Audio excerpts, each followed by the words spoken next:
10th class Balochistan board और इसकी review exercise number 3 को हम सॉल्व करेंगे, जिसका क्वेश्चन नंबर 3 है कि if u ratio v equal to 4:7 then find the value of 3u plus 5v is to 6u minus 5v। तो solution start करते हैं। हमने वैल्यू फाइंड करनी है इस एक्सप्रेशन की, जबकि हमें u रेशियो v जो है वो 4:7 जो है वो बताई गई है। तो हम गिवन से स्टार्ट लेते हैं। हम गिवन लिखेंगे कि u इज़ टू v जो है वो इक्वल है किसके, 4:7 के, यानी u ओवर v जो है वो बराबर है 4/7 के। तो यहाँ से हम अगर u की वैल्यू सेपरेट कर लें तो u की वैल्यू किसके बराबर आएगी, ये v जो है दूसरी तरफ आकर 4 से मल्टीप्लाई हो जाएगा, 4v/7 के आ जाएगी। ठीक है, अब हम कंसीडर करेंगे अपना गिवन एक्सप्रेशन, और इसमें इसको इस तरह से लिख लेते हैं कि ये लिखा हुआ है 3, ठीक है, 3 आगे इसके लिखा हुआ है u, ठीक है, और फिर इसके आगे लिखा हुआ है +5v और रेशो है इसके साथ रेशो 6 और u, ठीक है, -5v। अब हम इसमें जो u की वैल्यू वो सब्स्टिट्यूट कर लेते हैं, यानी इसी एक्सप्रेशन को अगर हम फ्रैक्शन फॉर्म में लिखना चाहें तो हम कैसे लिखेंगे, ये जो एंटीसीडेंट है इसे न्यूमरेटर में लिख देंगे, ठीक है, और जो ये कॉन्सिक्वेंट है यहाँ पर इसका फ्रैक्शन बनाकर कॉन्सिक्वेंट को जो है हम डिनोमिनेटर में लिख देंगे। इस तरीके से इसको हम कॉपी कर लेते हैं तो ये इधर आ जाएगा डिनोमिनेटर में। अब इसकी वैल्यू जो है हम यहाँ पे पुट करेंगे, ठीक है। हम इक्वेशन नंबर जो 1 है बेशक नाम दे दें यहाँ पर इस इक्वेशन को, इसे हम यूज़ करेंगे यहाँ पे। तो by using their values, by putting the value of u, by putting the value of u, क्या वैल्यू है जी इसकी, 3 टाइम्स u की जगह आप लिखेंगे 4v/7, 4v/7 और ब्रैकेट क्लोज, ठीक है, प्लस 5v ओवर इसी तरह 6 और यहाँ पर 4 कि इसकी जो वैल्यू है 4v/7 और इसमें फिर आप ऐड कर रहे हो माइनस कर रहे हो 5v, ठीक है। अब सिंप्लीफाई करते हैं मज़ीद, न्यूमरेटर का एलसीएम लेंगे 7 आएगा, 7 यहाँ पे 3 और 4 मल्टीप्लाई होकर 12v प्लस 7 5 से मल्टीप्लाई होकर 35v ओवर, अब जो डिनोमिनेटर में फ्रैक्शन आ रही है उसका भी एलसीएम लेंगे, 7 आएगा, 6 4 से मल्टीप्लाई होकर 24v माइनस 35v, ठीक है। ये 7 इस 7 से क्या हो जाएगा, कैंसिल। अब ये न्यूमरेटर और डिनोमिनेटर्स ऐड, मतलब पहले न्यूमरेटर ऐड होंगे, 35 में 12 ऐड करें 47v और डिनोमिनेटर में 24 में से 35 माइनस करने हैं, यानी बिगर वैल्यू का साइन माइनस का माइनस आएगा, और 35 में से 24 अगर माइनस करें तो 11 आता है, 11v। अब v को v से हम क्या कर देंगे, कैंसिल कर देंगे, ये कैंसिल हो गया v से, तो ये -47/11 आ गया आंसर। यानी हमारा जो आंसर है, जो ये एक्सप्रेशन जिसकी वैल्यू फाइंड करनी थी, ठीक है, इसको यहाँ से अगर मैं कॉपी करूँ तो मैं कह सकता हूँ कि देयरफॉर, यहाँ पे इस तरह से हम लिख लेंगे, देयरफॉर इसका जो आंसर आ रहा है वो क्या आ रहा है, -47:11 आ रहा है। तो इसी के से ये पार्ट हमारा कंप्लीट हो जाता है। अब नेक्स्ट पार्ट जो आ रहा है, नेक्स्ट क्वेश्चन जो आ रहा है वो आपसे डिस्कस करता हूँ जी, क्वेश्चन नंबर 4। इसमें अगर आप देखें तो लिखा हुआ है given that y is inversely as cube root of x and y equal to 3 when x equal to 64 when x equal to 64 find. इसके दो पार्ट्स हैं, पहले पार्ट में है y when x equal to 27 और सेकंड पार्ट में लिखा हुआ है x when y equal to 6। Solution start करते हैं। हम इसमें सबसे पहले गिवन से स्टार्ट लेंगे।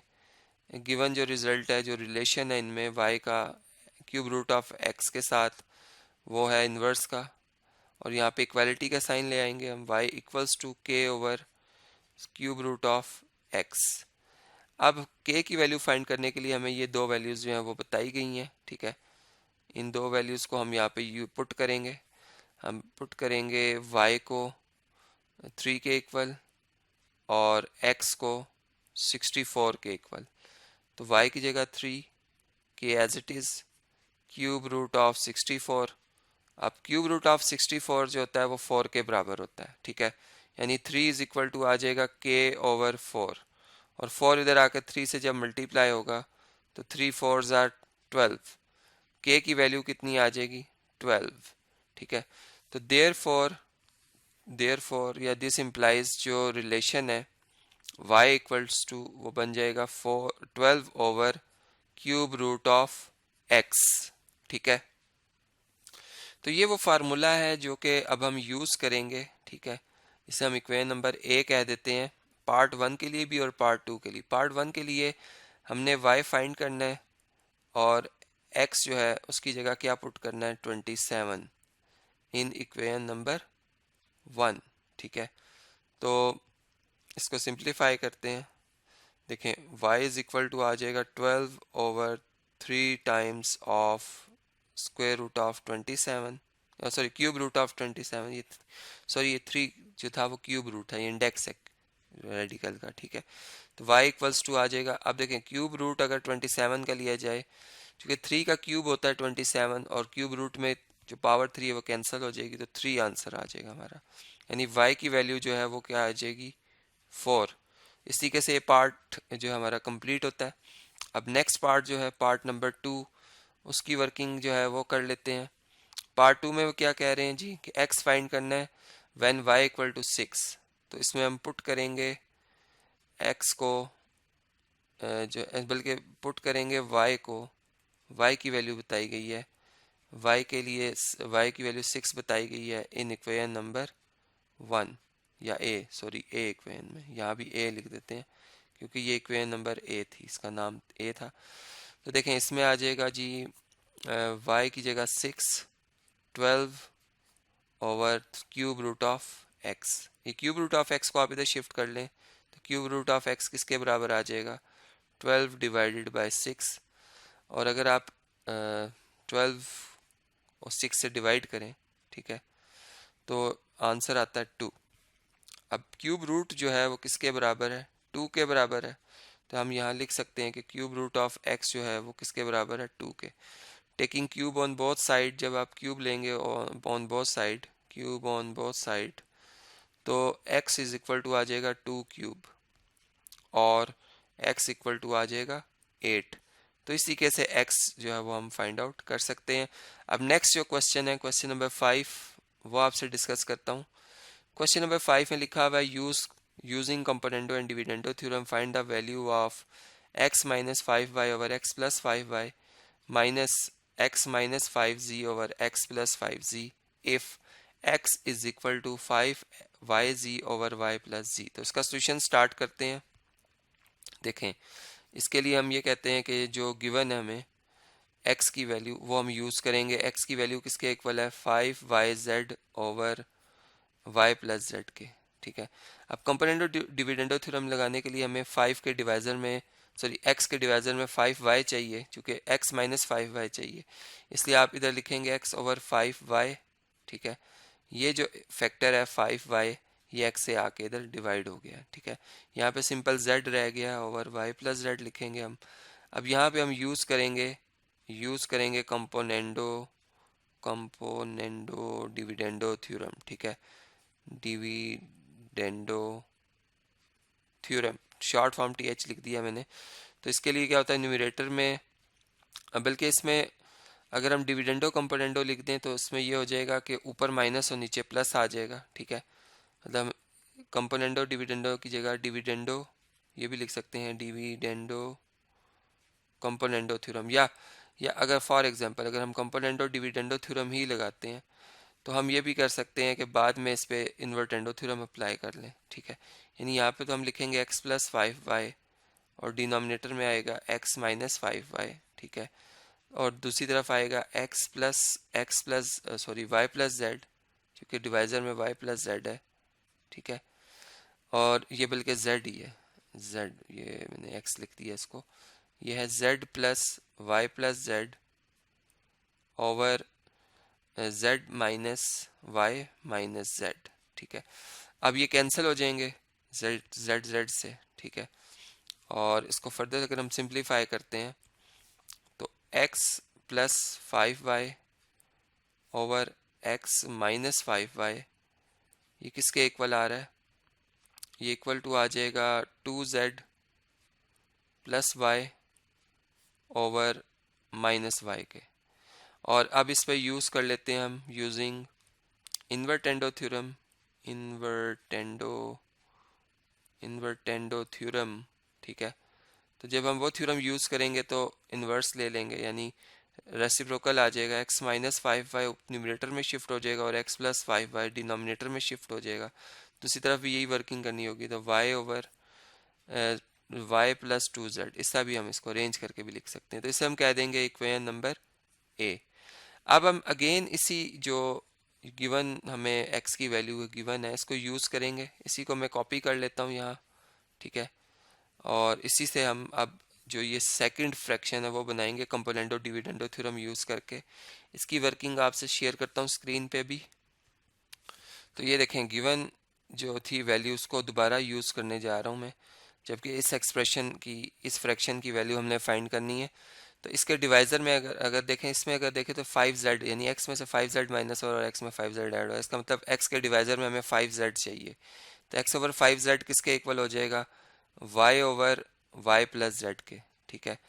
अब इसमें भी अगर देखें तो न्यूमरेटर में माइनस और डिनोमिनेटर में प्लस है, यानी पहले अगर हम कंपोनेंडो डिविडेंडो थ्योरम अगर अप्लाई करते हैं, इसकी short form C dash D theorem में लिख रहा हूँ, तो उस बाद में हम अल्टरनेटो प्रॉपर्टी भी अप्लाई कर देंगे, ठीक है।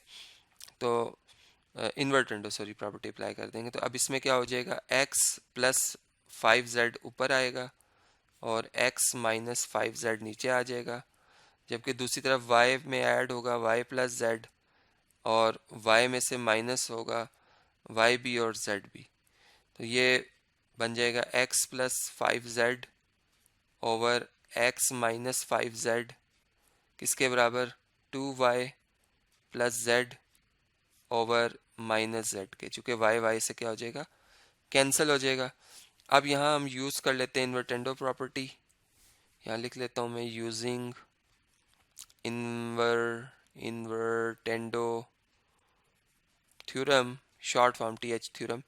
तो ये क्या हो जाएगा? x माइनस 5z ऊपर शिफ्ट हो जाएगा और x प्लस 5z नीचे आ जाएगा और इक्वल्स टू आ जाएगा किसके? Minus z over 2y plus z के। इसे हम कह लेते हैं इक्वेशन नंबर बी।